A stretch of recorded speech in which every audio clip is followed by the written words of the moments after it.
first focus on the first argument that Justin gave, which is the argument from Luck against capitalism, which is basically, this is an argument from John Rawls, and it says, hey, look, people are born in different circumstances, that's inherently unfair. Why should somebody profit? Why should somebody benefit and other people should be harmed by the circumstances of their birth? Now, I'm really glad you brought up that argument, because that was actually a substantial portion of my philosophy dissertation. Thank you very much for that. So here's the problem with that. It's neither just nor unjust that people are born into different circumstances. It's just a fact of life that some people, I'm born with crooked fingers and bad feet.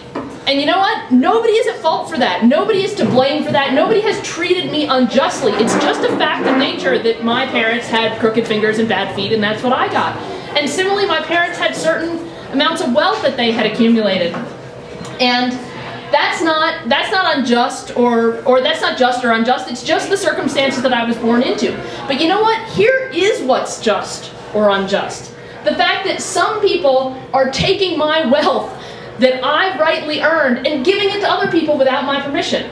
That's what's unjust. That's what's unfair.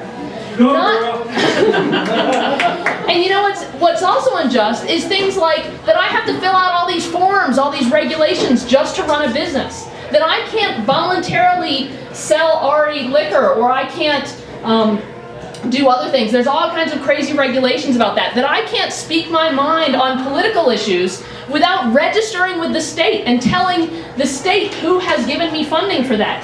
That's the kind of thing that's unjust, not the circumstances that I happen to be born into. Those circumstances, I can actually, if I have freedom, if I have the freedom to act according to my own judgment, those circumstances are not going to be a problem for me. Those circumstances are things that I'm going to be able to overcome by using my big old brain, if I have freedom, if my individual rights are respected.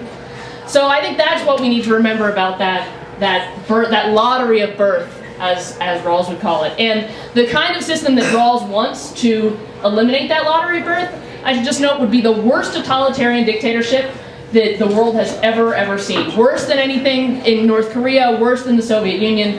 And that's not a solution. That's a way to make everybody miserable and everybody unhappy. Inequality is a good thing.